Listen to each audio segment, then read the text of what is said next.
Hello everyone, very warm welcome to you all on our channel Success Step Classes। हम cell topic complete कर चुके हैं और आज का हमारा टॉपिक है ब्लड। तो ब्लड के बारे में सबसे पहले ये जो विलियम हार्वे नाम का साइंटिस्ट है, इसके बारे में तुम्हें जानना बहुत ज़रूरी है। विलियम हार्वे साइंटिस्ट ने ही सबसे पहले ब्लड के बारे में बताया था कि ह्यूमन बींग्स के अंदर जो फ्लूइड सर्कुलेट करता है वो ब्लड है। तो अगर इस टाइप से कोई भी क्वेश्चन मिले एग्जाम में कि ब्लड ह्यूमन बींग्स के अंदर सर्कुलेट करता है, ये चीज़ किसने बताई थी? तो विलियम हार्वे नाम के साइंटिस्ट ने बताई थी। उसके बाद एक और साइंटिस्ट है कार्ल लैंडस्टीनर। इसने बताया था कि जो हमारे 4 ब्लड ग्रुप्स होते हैं ए बी ओ, ये जो 4 ब्लड ग्रुप्स होते हैं इनके बारे में बताया था कार्ल लैंडस्टीनर ने। इसके बारे में भी हम डिटेल से पढ़ेंगे A B O blood groups के बारे में। तो ब्लड जो है उसको रिवर ऑफ लाइफ भी बोलते हैं।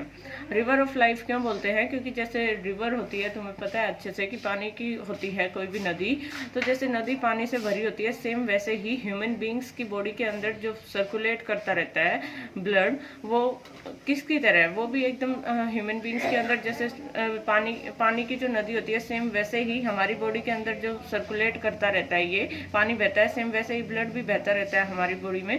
तो इसको इक्विवेलेंट कर दिया रिवर के, ठीक है। तो रिवर ऑफ लाइफ कंसिडर करते हैं ब्लड को। ब्लड जो है फ्लूइड कनेक्टिव टिश्यू कंसिडर किया जाता है। बहुत सारे टिश्यू होते हैं हमारी बॉडी में, muscular tissue, nervous tissue, epithelial tissue, connective tissue. तो जो ब्लड है वो कनेक्टिव टिश्यू की कैटेगरी में आता है। कनेक्टिव टिश्यू में भी फ्लूइड इसलिए क्योंकि ये फ्लो करता है। तो इसका फ्लो करने की वजह से कैसा नेचर है? लिक्विड है, तो फ्लूइड नेचर है, तो इसको फ्लूइड कनेक्टिव टिश्यू कंसिडर करते हैं। ब्लड की जो पीएच है वो 7.4 होती है। ये चीज़ तुम्हें एकदम एक्यूरेट याद रखनी है। ऐसा नहीं कि सिर्फ 7 याद रख लिया कि पॉइंट में तो इतना कुछ फर्क नहीं पड़ता। बहुत क्लोज ऑप्शंस मिल जाते हैं एग्जाम में, 7, 7.2, 7.4, 7.8। तो तुम्हें एकदम पूरा अच्छे से याद होगा तभी तुम टिक कर सकते हो। तो 7.4 एकदम एक्यूरेट तुम्हें याद करना है। मतलब 7 से ऊपर जितनी भी पीएच होती है वो कैसी पीएच होगी? अल्कलाइन। 7 पे न्यूट्रल होती है, तो उससे ऊपर जितनी भी होती है अल्कलाइन। तो जो ब्लड की पीएच है वो कैसी होती है? स्लाइटली अल्कलाइन होती है। अगर हम देखें कि अडल्ट मैन की बॉडी में कितनी अमाउंट होती है ब्लड की क्वांटिटी, अगर देखें तो अडल्ट मैन में होता है 5 से 6 लीटर ब्लड, और अडल्ट फीमेल में होता है 4 से 5 लीटर। मैन के कंपैरिजन में वीमेन में कुछ अमाउंट में कम होता है ब्लड, क्योंकि कुछ अमाउंट में ब्लड का लॉस हो जाता है ड्यूरिंग मेंस्ट्रुअल फ्लो। तो जो रेड कलर होता है ब्लड का, वो किसकी वजह से होता है? हीमोग्लोबिन की वजह से। ये भी बहुत इंपॉर्टेंट है, तुम्हें ध्यान रखना है। हीमोग्लोबिन जो है उसके अंदर एक पिगमेंट होता है, आयरन कंटेनिंग पिगमेंट, जिसकी वजह से ब्लड का जो कलर है वो रेड होता है। तो तुम्हें ये ध्यान रखना है कि जो ब्लड है उसका रेड कलर होता है। तो रेड क्यों है? क्योंकि उसमें हीमोग्लोबिन प्रेजेंट है। और हीमोग्लोबिन के अंदर ऐसा क्या है कि वो रेड कलर कर देता है ब्लड का? हीमोग्लोबिन में आयरन है, जिसकी वजह से रेड कलर होता है। तो अगर हीमोग्लोबिन जो है, तुम्हें पता है हीमोग्लोबिन ऑक्सीजन को ट्रांसपोर्ट करता है हमारी बॉडी में। तो हीमोग्लोबिन ऐसा नहीं है कि सिर्फ और सिर्फ ऑक्सीजन गैस के साथ ही बाइंड हो सकता है, वो CO2 गैस के साथ भी बाइंड हो सकता है, कार्बन डाइऑक्साइड के साथ भी, और कार्बन मोनोऑक्साइड के साथ भी। तो अगर हीमोग्लोबिन कार्बन मोनोऑक्साइड गैस के साथ बाइंड होगा तो ये बनाएगा कार्बोक्सी हीमोग्लोबिन नाम का एक कंपाउंड, जो कि बहुत ज्यादा टॉक्सिक होता है, जहरीला होता है। तो उसके बाद मैंने कहा हीमोग्लोबिन जो है वो CO2 के साथ भी बाइंड हो सकता है। अगर कार्बन डाइऑक्साइड गैस के साथ बाइंड होगा तो बनाएगा कार्ब अमाइनो हीमोग्लोबिन। और हीमोग्लोबिन अगर ऑक्सीजन के साथ कंबाइन होगा तो बनता है ऑक्सी हीमोग्लोबिन कंपाउंड। मतलब हमारी बॉडी में जो ऑक्सीजन का ट्रांसपोर्ट होता है वो हीमोग्लोबिन ही ट्रांसफर करता है 98% ऑक्सीजन को। और वो किस फॉर्म में ट्रांसफर होती है ऑक्सीजन? ऑक्सी हीमोग्लोबिन की फॉर्म में। तो यहाँ पे क्वेश्चन ये बनता है, काफी बार SSC पूछ लेता है, ये तीनों के तीनों गैसेस तुम्हें मिल जाएंगे ऑप्शंस में, और ये पूछ लेता है कि हीमोग्लोबिन सबसे फास्ट बाइंडिंग किसके साथ करेगा। अब तुम्हें पता है CO के साथ भी बाइंड हो सकता है, कार्बन डाइऑक्साइड के साथ भी, और ऑक्सीजन के साथ भी। लेकिन अगर ये तीनों गैस प्रेजेंट हैं तो उस टाइम पे तो एक के साथ ही बाइंड करेगा। तो सबसे पहले किसके साथ बाइंड करेगा? कार्बन मोनोऑक्साइड के साथ। ये तुम्हें ध्यान रखना है, मैंने यहाँ पे लिख भी रखा है फास्टेस्ट बाइंडिंग। मतलब हीमोग्लोबिन सबसे पहले बाइंड होगा कार्बन मोनोऑक्साइड के साथ। इसकी जो बाइंडिंग एफिनिटी है हीमोग्लोबिन की, वो सबसे ज्यादा कार्बन मोनोऑक्साइड गैस के साथ होती है। उसके बाद CO2 के साथ बाइंड कर सकता है। अगर कार्बन मोनोऑक्साइड नहीं है और ये दोनों गैसेस प्रेजेंट हैं तो हीमोग्लोबिन ऑक्सीजन की बजाय पहले कार्बन डाइऑक्साइड के साथ बाइंड करना प्रेफर करेगा। और सबसे लास्ट में ऑक्सीजन के साथ बाइंड करता है हीमोग्लोबिन।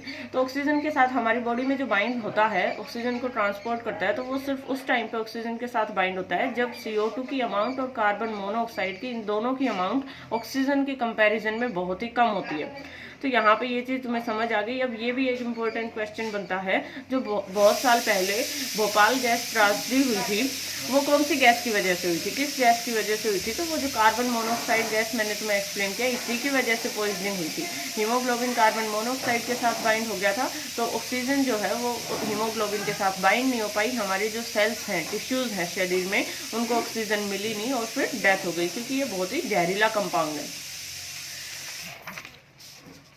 अब देखो ब्लड की कंपोजिशन। ब्लड की जो कंपोजिशन होती है, मतलब किस किस से मिलके बना हुआ है ब्लड। ब्लड बना होता है इन चारों चीज़ों से, प्लाज्मा, RBC, WBC और प्लेटलेट्स। ये चारों के चारों मिलके बनाते हैं हमारे ब्लड को।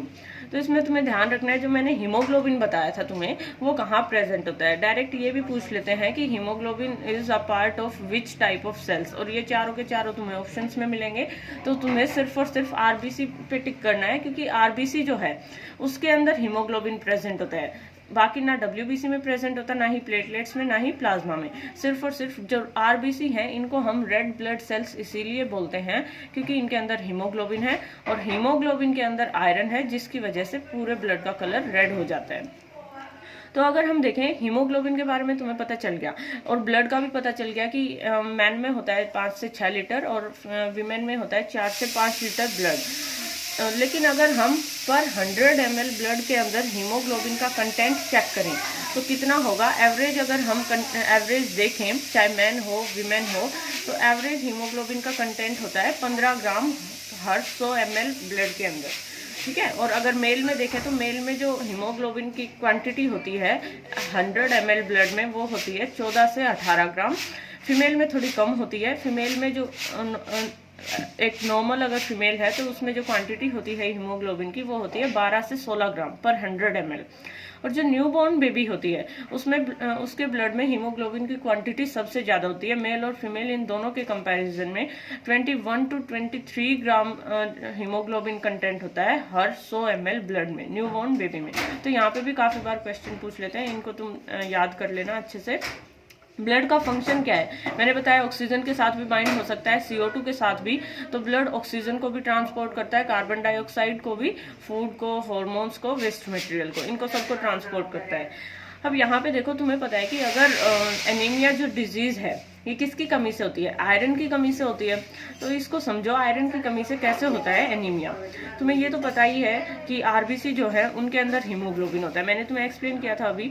तो एनीमिया में क्या होता है, एनीमिया में जो ये रेड ब्लड सेल्स है, ये वाला जो कंपोनेंट है ब्लड का, इसका नंबर कम हो जाता है, RBC डिक्रीज हो जाते हैं, कम होने लगते हैं।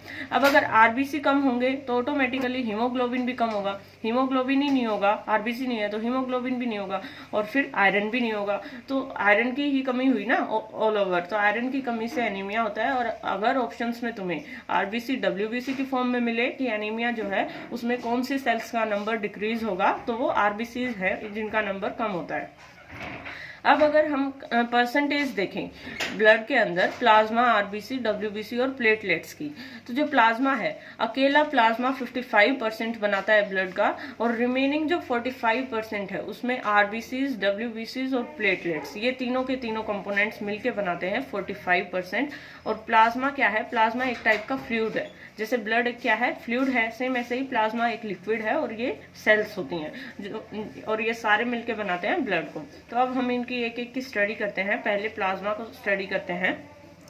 प्लाज्मा एक पेल येलो कलर का फ्लूइड है, पेल येलो कलर होता है इसका बिलीरुबिन पिगमेंट की वजह से। तुम्हें ये चीज ध्यान रखनी है कि प्लाज्मा के अंदर 90%, लगभग 90% के आसपास पानी होता है प्लाज्मा में, 7 से 8% प्रोटीन्स होते हैं, और बाकी जो 1-2% बच गया उसमें क्या होता है, ये एंटीकोएगुलेंट्स और फूड पार्टिकल्स, ये सब होते हैं। तो यहाँ पे ये चीज तुम्हें ध्यान रखनी है कि जो ये हेपारिन है, इस पे डायरेक्ट क्वेश्चन पूछ लेते हैं।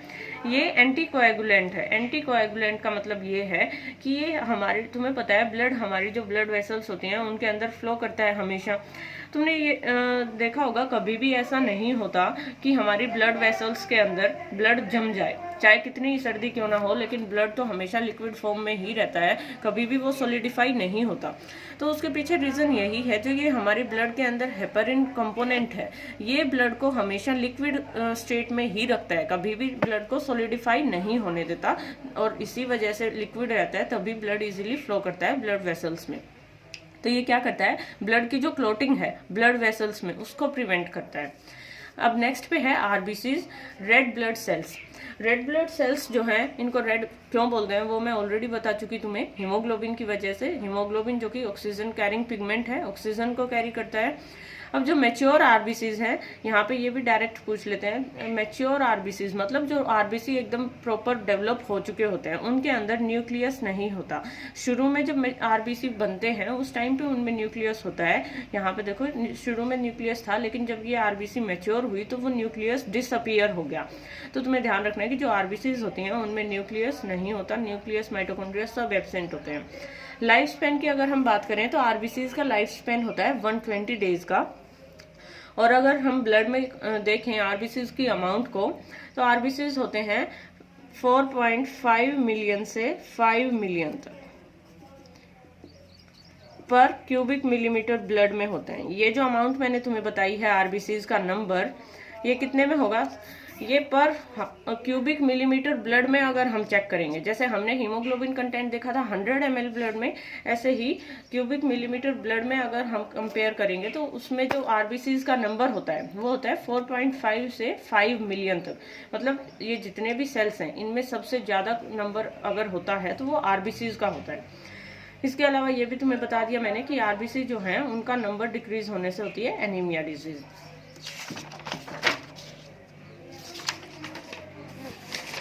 अब देखो डब्ल्यूबीसीज का।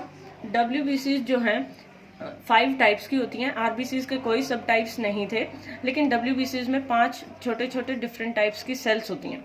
ये डब्ल्यूबीसीज का मेन फीचर है। जैसे आरबीसी ऑक्सीजन को ट्रांसपोर्ट करते हैं, ऐसे ही डब्ल्यूबीसी क्या काम करते हैं हमारे शरीर में, वो सोल्जर का काम करते हैं। सोल्जर का काम करने का मतलब क्या है, अगर कोई भी फॉरेन पार्टिकल जैसे कोई बैक्टीरिया एंटर कर गया या फिर कोई वायरस एंटर कर जाता है हमारी बॉडी में, तो उससे फाइट करके उसको किल करने का काम कौन सी सेल्स का होता है, डब्ल्यूबीसीज का। डब्ल्यूबीसीज के अंदर हीमोग्लोबिन नहीं होता, इसीलिए इनका कैसा कलर होगा, कलरलेस होंगी, क्योंकि हीमोग्लोबिन की वजह से रेड कलर था तो हीमोग्लोबिन है नहीं, तो डब्ल्यूबीसीज का व्हाइट कलर होता है। अब देखो ये जो 5 टाइप्स की डब्ल्यूबीसीज है, इन पे डायरेक्ट काफी बार क्वेश्चन पूछ लेते हैं। न्यूट्रोफिल है ये। न्यूट्रोफिल के अंदर डायरेक्ट ये पूछ लेते हैं which WBC is phagocytic in nature. Phagocytosis कौन सी डब्ल्यूबीसी शो करेगी, तो न्यूट्रोफिल जो है वो फैगोसाइटिक होती है। फैगोसाइटिक का मतलब क्या है, जो मैंने अभी बताया, कोई भी अगर फॉरेन पार्टिकल एंटर करता है तो उसको किल करने का काम जो है वो किसका होता है, न्यूट्रोफिल का होता है। न्यूट्रोफिल बहुत इंपॉर्टेंट रोल प्ले करती हैं। कोई भी अगर बैक्टीरिया वायरस कोई एंटर करता है तो उसको किल करने में, तो इसी को बोलते हैं फैगोसाइटोसिस। न्यूट्रोफिल जो है, अगर हम सिर्फ ये जो 5 टाइप की डब्ल्यूबीसीज हैं इनमें आपस में कंपेयर करें तो सबसे ज्यादा नंबर किसका होता है, इन 5 में सबसे ज्यादा क्वांटिटी में प्रेजेंट होती हैं न्यूट्रोफिल। ये टोटल डब्ल्यूबीसीज का अकेली 70% कौन सी बनाती हैं, न्यूट्रोफिल। और इनमें ये जो तुम्हें दिख रहा है, ये सेंटर में क्या है, ये न्यूक्लियस है, तो इसमें सबसे ज्यादा लोब्स का न्यूक्लियस प्रेजेंट होता है, 5 लोब न्यूक्लियस। नेक्स्ट पे है इयोसिनोफिल। इयोसिनोफिल का तुम्हें ये चीज ध्यान रखनी है कि जो एलर्जिक पेशेंट्स होते हैं जिनमें एलर्जी वगैरह हो जाए, जैसे एलर्जिक कंडीशन जैसे अस्थमा है, तो ऐसे पेशेंट्स के अंदर इयोसिनोफिल का नंबर बहुत रैपिडली इंक्रीज हो जाता है। इयोसिनोफिल का नंबर क्या होगा, बहुत जल्दी इंक्रीज हो जाएगा उनके ब्लड में, एलर्जिक कंडीशंस होती हैं उस टाइम पे। उसके बाद बेसोफिल जो है, इसका तुम्हें ध्यान रखना है कि बेसोफिल का नंबर, जितने भी ये डब्ल्यूबीसीज है इसमें इसका नंबर सबसे कम होता है, 0.5 से 1% प्रेजेंट होती हैं बस ये। और दूसरा बेसोफिल जो है ये एक हिस्टामिन नाम का सब्सटेंस रिलीज करती हैं, तो काफी बार ये पूछ लेते हैं कि हिस्टामिन सब्सटेंस कौन सी डब्ल्यूबीसी प्रोड्यूस करती हैं, तो बेसोफिल्स। इसके अलावा हिस्टामिन को मास्ट सेल्स जो है वो भी रिलीज करती हैं। मास्ट सेल एलर्जिक सेल्स होती हैं, वो भी हिस्टामिन रिलीज करती है, बेसोफिल सेल्स भी रिलीज करती हैं। ये देखो ये बहुत इंपॉर्टेंट है। अगर एंटीबॉडीज का पूछा जाए कि विच डब्ल्यूबीसीज प्रोड्यूस एंटीबॉडीज, तो तुम्हें यही 4 या 5 ऑप्शंस में ये सेल्स मिल जाएंगी। लिम्फोसाइट पे क्लिक करना है। लिम्फोसाइट जो है वो एंटीबॉडी प्रोड्यूस करती हैं। और साथ के साथ जो लिम्फोसाइट्स हैं वो 2 टाइप्स की होती हैं, एक होती हैं बी लिम्फोसाइट, एक होती हैं टी लिम्फोसाइट्स। तो ये जो बी और टी लिम्फोसाइट्स हैं ये दोनों मिलके ही क्या करती हैं, हमारी बॉडी को इम्यूनिटी प्रोवाइड करती है। मतलब जो हमारा इम्यून सिस्टम है जो कि फाइट करता है जो भी फॉरेन पार्टिकल्स हैं उनसे, तो जो हमारा इम्यून सिस्टम है वो कौन से सेल्स बनाती हैं, बी और टी लिम्फोसाइट्स। तो लिम्फोसाइट्स एंटीबॉडी बनाती हैं, इम्यूनिटी प्रोवाइड करती हैं हमारी बॉडी को। और जो मोनोसाइट है इसमें देखो ये जितनी भी सेल्स हैं इनमें सबसे बड़ा साइज तुम्हें किसका दिख रहा है, मोनोसाइट का। तो मोनोसाइट जो है वो सबसे लार्जेस्ट सेल है जितनी भी WBCs हैं उनमें। तो डायरेक्ट इस पे यही पूछ लेते हैं which is largest in WBC। तो WBC में सबसे बड़ी होती है मोनोसाइट और सबसे कम नंबर होता है बेसोफिल का, और नंबर अगर सबसे ज्यादा कंपेयर करें तो न्यूट्रोफिल का होता है। और लिम्फोसाइट क्या करते हैं, एंटीबॉडीज बनाते हैं। अब लास्ट पे है प्लेटलेट्स। प्लेटलेट्स जो है वो ब्लड की क्लोटिंग में हेल्प करती हैं। ब्लड की क्लोटिंग का मतलब क्या है, अगर कहीं पे भी छोटी मोटी अगर हमारे इंजरी हो जाती है तो हम देखते हैं कुछ टाइम के लिए तो ब्लड फ्लो करता है, लेकिन उसके बाद अचानक से हम कुछ नहीं लगाते और अचानक ही ब्लड फ्लो करना बंद कर देता है। तो उसके पीछे रीजन क्या है, उसके पीछे रीजन प्लेटलेट्स हैं। प्लेटलेट्स क्या करते हैं, जहाँ पे इंजरी होगी, जैसे कोई भी इंजरी हुई तो वहां पे ये आके इकट्ठी हो जाएंगी और इकट्ठी होने के बाद ये क्या करेंगी, ये क्लोटिंग फैक्टर रिलीज करती हैं जो कि क्या करेगा, ब्लड को क्लोट करने में, जमा करने में हेल्प करेगा, बहने नहीं देगा हमारे शरीर से।